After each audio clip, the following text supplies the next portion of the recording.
अल्हम्दुलिल्लाहि वक़फ़ा वस्सलातु वस्सलामु अला सय्यिदिल अंबिया अम्मा बाद अऊज़ु बिल्लाहि समीइल अलीम मिनश शैतानिर रजीम बिस्मिल्लाहिर रहमानिर रहीम वैलुल लिकुल्लि अफ़्फ़ाकिन असीम यस्मउ आयातिल्लाहि तुतला अलैहि सुम्मा युसिर्रु मुस्तकबिरन कअल्लम यस्मअहा फबश्शिरहु बिअज़ाबिन अलीम। सदक़ल्लाहुल अज़ीम। हर किस्म की हम्दो सना अल्लाह ताला की ज़ात वाला सफ़ात के लिए जो सारे जहानों का खालिक व मालिक और पैदा करने वाला है। लाखों करोड़ों दुरूद व सलाम प्यारे आका नबी अक़दस सल्लल्लाहु अलैहि व आलिहि वसल्लम की ज़ात पर, जिनको अल्लाह ताला ने सारे जहानों का सरदार बनाया और सारे नबियों का इमाम बनाया। तो नाज़रीन, जैसा कि आपको मालूम है कि हम सूरह जासिया के तर्जमा और तफसीर के हवाले से गुफ्तगू कर रहे हैं। आज मैंने जो आपके सामने आयत पढ़ी हैं, ये 7 नंबर और 8 नंबर आयत हैं। इसमें अल्लाह ताला ने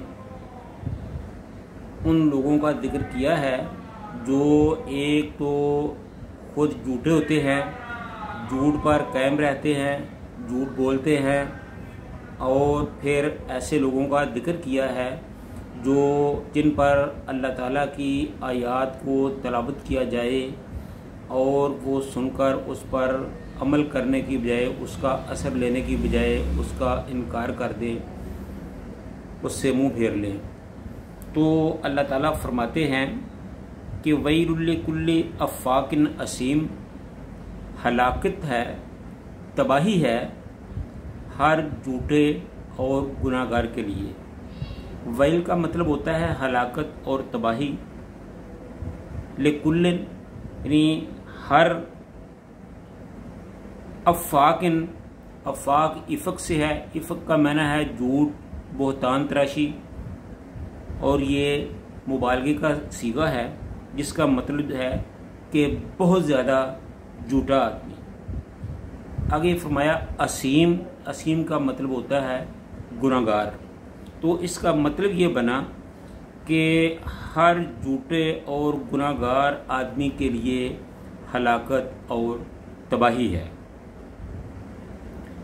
आगे अल्लाह ताला ने फरमाया कि यस्मौ, वो सुनता है, आयातिल्लाहि, अल्लाह ताला की आयत को, तुतला, जो तिलावत की जाती हैं, अलैहि, उस पर, यानी कि ऐसा शख्स जिस पर अल्लाह ताला की आयत को तिलावत किया जाए और वो उसे सुने,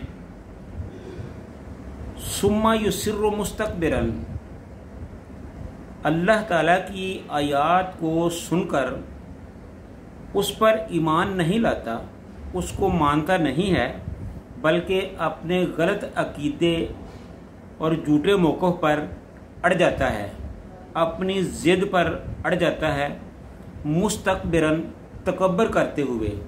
ऐसे आदमी को अल्लाह ताला ने मुतकब्बर कहा है, जो अल्लाह ताला की बात को सुनकर मानता नहीं है, उसकी तस्दीक नहीं करता।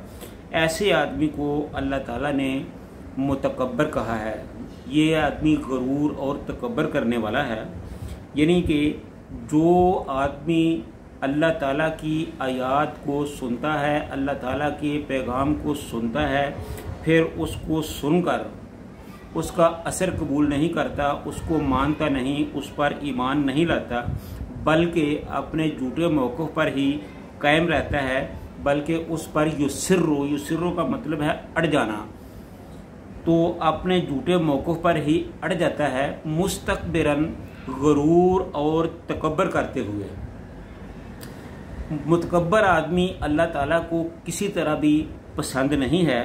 तो यहाँ उसी का जिक्र किया गया है کہ ایسا آدمی بڑا ہی مغرور اور متکبر ہے جو اللہ تعالیٰ کی بات کو، اللہ تعالیٰ کے کلام کو سن کر ماننے کی بجائے اپنے جھوٹ پر اڑا رہتا ہے، اور پھر اس کا جو رویہ ہے وہ اس طرح ہوتا ہے کہ کَأَلَّمْ يَسْمَعْهَا، کہ جیسے اس نے کچھ سنا ہی نہیں، جیسے اس کے کانوں نے اللہ کی باتوں کو، اللہ کے احکام کو سنا ہی نہیں، وہ سنا انسنا کر دیتا ہے اور اپنا توجہ جو ہے وہ دوسری طرف کر لیتا ہے اور اللہ تعالیٰ کی بات کو نظر انداز کر دیتا ہے۔ تو ایسا جو آدمی ہے اس کے بارے میں اللہ تعالیٰ نے فرمایا کہ فَبَشِّرْهُ بِعَذَابٍ علیم، ایسے آدمی کے لیے خوشخبری ہے عذاب علیم کے لیے۔ خوشخبری تو خوشی کی ہوتی ہے، یہاں عذاب کا لفظ ہے، تو یہاں جو خوشخبری کا لفظ کہا گیا ہے یہ طنزاً کہا گیا ہے کہ کفار پر طنز کیا گیا ہے کہ ایسے آدمی کو طنزیہ طور پر خوشخبری دو عذاب علیم، عذاب علیم کی۔ عذاب علیم، علیم کا مطلب ہے دردناک عذاب۔ ایک ہوتا ہے عذاب عظیم، وہ اس کا مطلب ہے کہ بہت بڑا عذاب، اور ایک ہوتا ہے عذاب علیم۔ عذاب علیم کا مطلب ہے بڑا ہی دکھ دینے والا عذاب، بڑا ہی دردناک عذاب، ایسا عذاب جو کسی سے سہا نہ جا سکے، کسی سے جیلا نہ جا سکے، اس کو عذاب علیم کہا جاتا ہے۔ تو ایسے آدمی کو اللہ تعالیٰ نے عذاب علیم کا مستحق قرار دیا ہے۔ تو اس لیے ضروری ہے کہ جیسے ہی آپ کے کان میں اللہ تعالیٰ کی کوئی بات پڑے، اللہ تعالیٰ کا کوئی حکم پڑ جائے، تو آپ اس کو فوراً مانیں، اس پر عمل کریں، اس پر پکے ہو جائیں، آمنا و صدق نہ کہیں، اس پر ایمان لاتے ہوئے اس پر عمل کریں۔ یہی مسلمان ہونے کا تقاضا ہے، اللہ کے فرما بردار بندہ ہونے کا تقاضا ہے۔ اگر ایسی بات ہوگی تو یقیناً اللہ تعالیٰ آپ سے راضی ہوگا۔ اگر آپ اللہ کی بات کو نظر انداز کریں گے، اگنور کریں گے، تو پھر اللہ کی نظروں میں آپ کا کوئی مقام نہیں ہوگا۔ اللہ تعالیٰ ہم سب کو نیک اعمال کرنے کی توفیق عطا فرمائے۔ وآخر دعوانا ان الحمد للہ رب العالمین۔